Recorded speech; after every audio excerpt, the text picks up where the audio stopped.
Hello students, आप सभी का एक बार फिर हमारे चैनल में बहुत बहुत स्वागत है। मैं मनोज कुमार और इस वीडियो में हम प्रश्नावली 12.3 प्रश्न संख्या 8 हल करेंगे। देखिए, प्रश्न को पढ़ने के साथ साथ मैं आपको इसका डायग्राम भी समझाता चलूँगा क्योंकि क्वेश्चन थोड़ा बड़ा है। यहाँ पर आकृति 12.26 एक दौड़ने का पथ है। ये वाली यहाँ पर आकृति होगी तो ये वाला दौड़ने का एक पथ है, यानी कि रेसिंग ट्रैक है, जिसके बाएं और दाएं सिरे अर्धवृत्ताकार हैं। ये वाले दोनों सिरे आप देख रहे हैं यहाँ पर, ये दोनों ही अर्धवृत्त के आकार में हैं। दोनों आंतरिक समांतर रेखाखंडों के बीच की दूरी 60 मीटर है। तो ये वाला इसका जो बाहरी रेखाखंड है और ये वाले आंतरिक रेखाखंड हैं, यानी कि इंटरनल। तो इनके जो बीच की दूरी, ये वाली दूरी है 60 मीटर है। ये वाली अगर 60 मीटर है तो आप देखेंगे कि ये जो अर्धवृत्त बना हुआ है तो इसका जो व्यास होगा, आंतरिक जो अर्धवृत्त है इसका व्यास 60 मीटर हो जाएगा। जब व्यास 60 मीटर है तो इसकी जो त्रिज्या होगी यहाँ से यहाँ तक, इसकी त्रिज्या ये वाली ये 30 मीटर हो जाएगी। इनमें से प्रत्येक रेखाखंड 106 मीटर लंबा है। तो यहाँ से जो यहाँ तक जो रेखाखंड की जो लंबाई है 106 मीटर है। अगर ये 106 मीटर है ए बी, तो आपका जो सी डी है ये भी 106 मीटर लंबा होगा।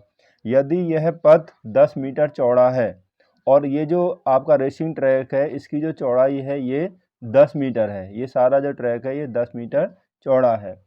अब हमें पहला जो भाग है इसमें याद करना है कि पथ के आंतरिक किनारों के अनुदिश एक पूरा चक्कर लगाने में चली गई दूरी, यानी कि आंतरिक किनारा, ये वाला आंतरिक किनारा यहाँ से ऐसे दौड़ेगा। यहाँ पर जो रेसर होगा वो ऐसे दौड़ता हुआ यहाँ से, अगर एक चक्कर में जो चली गई दूरी होगी यहाँ से यहाँ तक ए बी की लंबाई, और इस अर्धवृत्त यानी इसकी परिधि, ये दो अर्धवृत्त हैं तो दोनों अर्धवृत्तों की परिधि हो जाएगी, और प्लस रेखाखंड ए बी और सी डी की लंबाई। तो हम नोट करते हैं पहले इसको। तो देखिए, क्वेश्चन में हमें दिया हुआ है कि आंतरिक समांतर रेखाखंडों के बीच की दूरी 60 मीटर।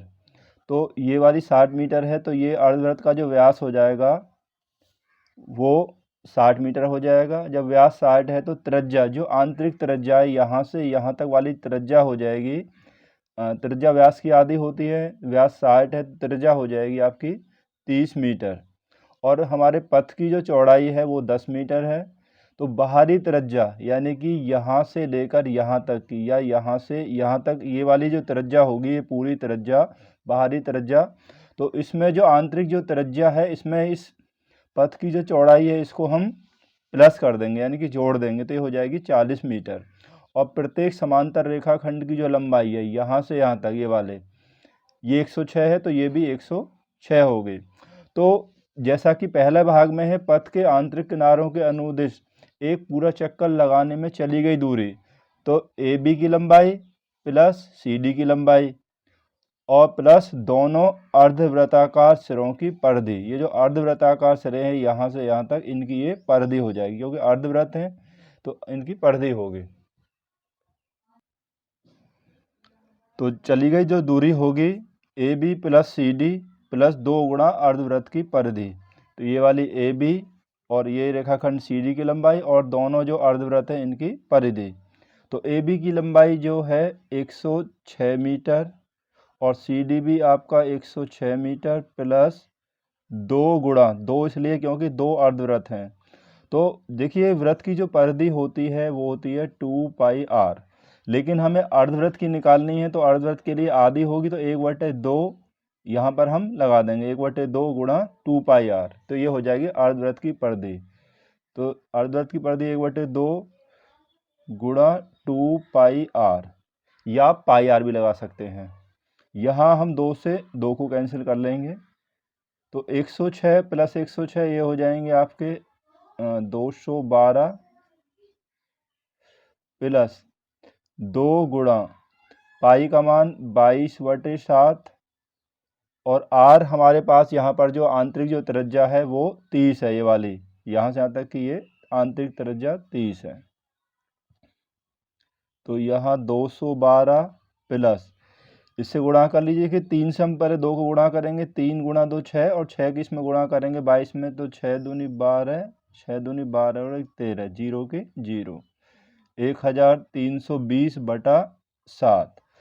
अब हमें इसमें इसको जोड़ना है, तो यहाँ पर एलसीएम जो हो जाएगा वो 7 एलसीएम हो जाएगा, क्योंकि यहाँ पर कोई नंबर नहीं है तो 7 एलसीएम हो गया। यहाँ 1 मान लीजिए आप, 1 से 7 को डिवाइड करेंगे 7 टाइम्स और 7 से इसमें गुणा कर लीजिए 212 में।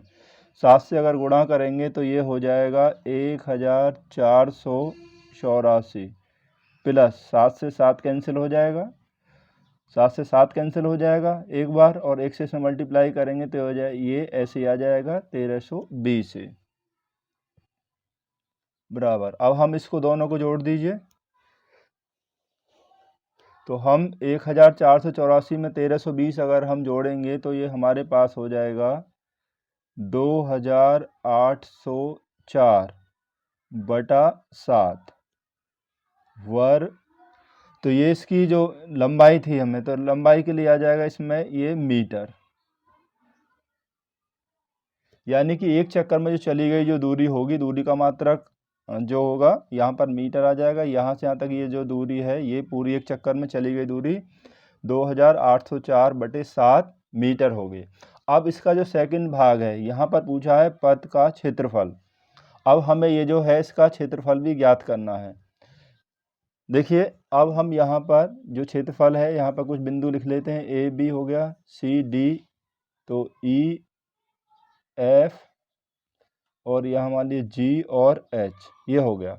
अगर हम इसका क्षेत्रफल निकालेंगे तो देखिए ये वाला जो भाग है ये आपका जो भाग है ये आयताकार भाग है, तो ये जितना क्षेत्रफल इसका होगा इतना ही इस वाले भाग का क्षेत्रफल होगा। तो इन दोनों आयताकार भाग का क्षेत्रफल प्लस ये जो अर्धवृत्ताकार सिरे हैं दोनों, प्लस इन दोनों अर्धवृत्ताकार सिरों का क्षेत्रफल। देखिए पथ का क्षेत्रफल 2 गुणा आयताकार भाग ए बी ई एफ का क्षेत्रफल, ए बी ई एफ इसका क्षेत्रफल दो इसलिए लगाया गया है यहाँ पर क्योंकि ये दोनों क्षेत्रफल जो ये भी भाग आयताकार है तो जितना इसका होगा इतना ही इसका होगा, और प्लस अर्धवृत्ताकार ये वाले जो सिरे हैं ये भी 2 हैं तो इन दोनों का भी क्षेत्रफल हो जाएगा।